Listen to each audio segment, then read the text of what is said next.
Bonjour, c'est M. Doumbouya, votre professeur de mathématiques. Aujourd'hui, pour cette vidéo, nous allons commencer un nouveau chapitre, donc les lois, loi de probabilité à densité. Donc nous, en maths, qu'est-ce qu'on appelle une densité de probabilité? Pour qu'une fonction soit une densité de probabilité, il faut trois conditions. Donc la première condition, il faut que la fonction f soit continue. Donc une fonction est continue si en traçant la courbe du début à la fin, on ne lève pas le crayon. Donc la fonction doit être continue. Deuxième condition, f de x doit être supérieur ou égal à 0. Donc qu'est-ce que ça signifie? Si on trace la courbe, tout doit être au-dessus de l'axe des abscisses. Donc il ne doit pas y avoir une partie qui se trouve en dessous de l'axe des abscisses. Et la troisième condition, c'est quoi? L'aire sous la courbe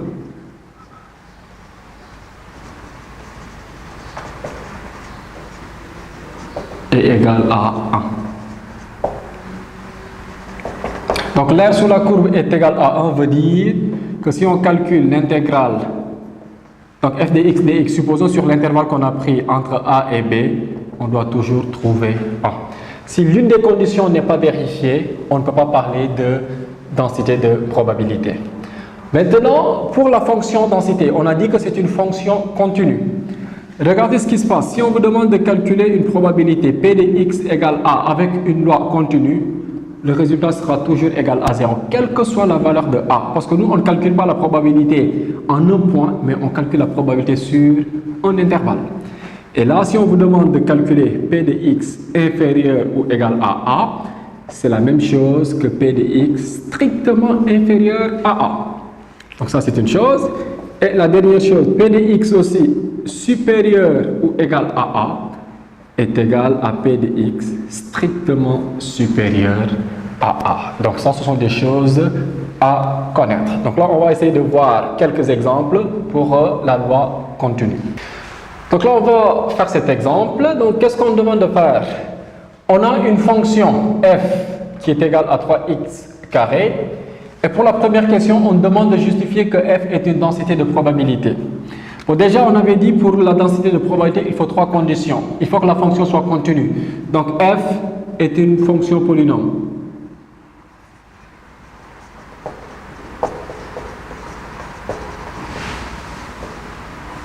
Donc, définie et continue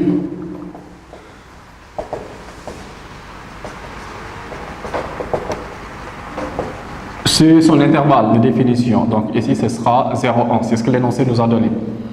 Donc, autre chose aussi, il faut qu'on vérifie que la fonction est positive. Donc là, qu'est-ce qu'on constate? Pour tout x appartenant à l'intervalle 0, 1, x au carré est supérieur ou égal à 0. Donc x carré supérieur ou égal à 0. Donc là, 3x carré aussi est supérieur ou égal à 0. Parce que x carré est positif, vous multipliez un nombre positif. X carré qui est positif par 3 aussi un nombre positif, le résultat aussi sera positif.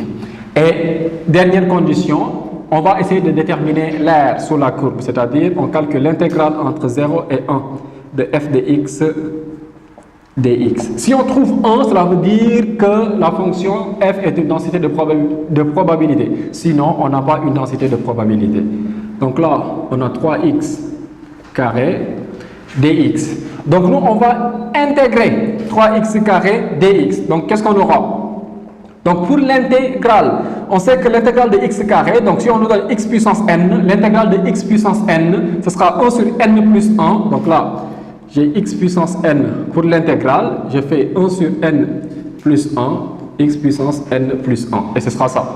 Donc pour nous, n c'est 2, donc là j'écris toujours 3, multiplié par 1 sur 2 plus 1, x puissance 2 plus 1. Donc nous, c'est ça qu'on obtient. Et là, on est toujours entre 0 et 1. Donc là, j'efface, c'est parti. Et si on continue, ici, qu'est-ce qu'on obtient? Donc, on voit qu'on aura 3 ici, donc 3 sur 3, donc on aura 1. Donc, 1 multiplié par x au cube, on a x au cube. Donc là, on est entre 0 et 1. Maintenant, on va remplacer x par 1, donc on a 1 au cube moins 0 au cube. On obtient 1. Donc l'air sous la courbe est égal à 1. Donc là je peux l'écrire. Donc 3x carré dx, on a bien 1. Donc conclusion, F est une densité de probabilité.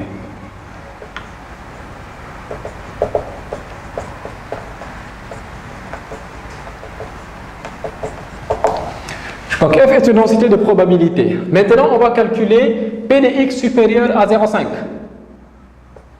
Donc P de x supérieur à 0,5. Donc si on demande de calculer P de x supérieur à 0,5, donc là, attention, on a l'intervalle 0, 1. Donc nous, on va calculer la probabilité sur l'intervalle 0,5, 1, parce que la borne maximale sera égale à 0,5. Ceci revient à calculer P de x compris entre 0,5 et 1. Et pour cela, qu'est-ce qu'on doit faire pour le calcul? C'est l'intégrale entre 0,5 et 1 de f de x dx. Donc là, j'ai 0,5, 1, 3x carré dx. Tout à l'heure, on avait déterminé l'intégrale. Donc là, on obtient directement x à la puissance 3, donc x au cube. Donc là, on est entre 0,5 et 0, et 1. Donc si je remplace x par 1, j'aurai 1 au cube moins 0,5 au cube. Mais 0,5, donc on sait que c'est 1 demi, donc ça me fait 1 moins 1 demi, le tout au cube. Donc j'obtiens 1 moins 1 huitième. Au final, on obtient 7 huitièmes. Donc P de x supérieur ou égal à 0,5 est égal à 7 huitièmes. Donc nous, c'est ça qu'on obtient. Maintenant, pour déterminer P de x inférieur à 0,1, donc là, on prend ce qui est à gauche de 0,1, mais attention, la borne inférieure sera 0. Donc ceci revient à calculer P de x compris entre 0 et 1. Et 0,1. Donc nous, c'est ça qu'on obtient. Et l'intégrale, on aura 3x carré. Donc là, on est entre 0 et 0,1. Donc si on intègre, on aura x au cube. Donc là j'ai 0, au final 0,1 au cube moins 0 au cube. 0,1 au cube, c'est 10 puissance moins 3. Donc là on obtient 0,001. Donc P de x inférieur à 0,1 est égal à 0,01 qui est égal à 10 puissance moins 3. Et pour le dernier, donc on a x compris entre 0,2 et 0,8. Donc là, je donne directement cette forme, donc l'intégration. Donc ceci revient à calculer x au cube, parce que là, si vous intégrez, c'est ça que vous allez obtenir. Donc 0,2 et là, on a 0,8. Au final, on aura 0,8 au cube moins 0,2 au carré. Et ici, on obtient donc 0,504. Donc si vous faites le calcul, c'est ça que vous allez obtenir. Donc c'était tout pour cette vidéo. Donc n'oubliez pas de laisser un commentaire et de vous abonner éventuellement. Je vous remercie.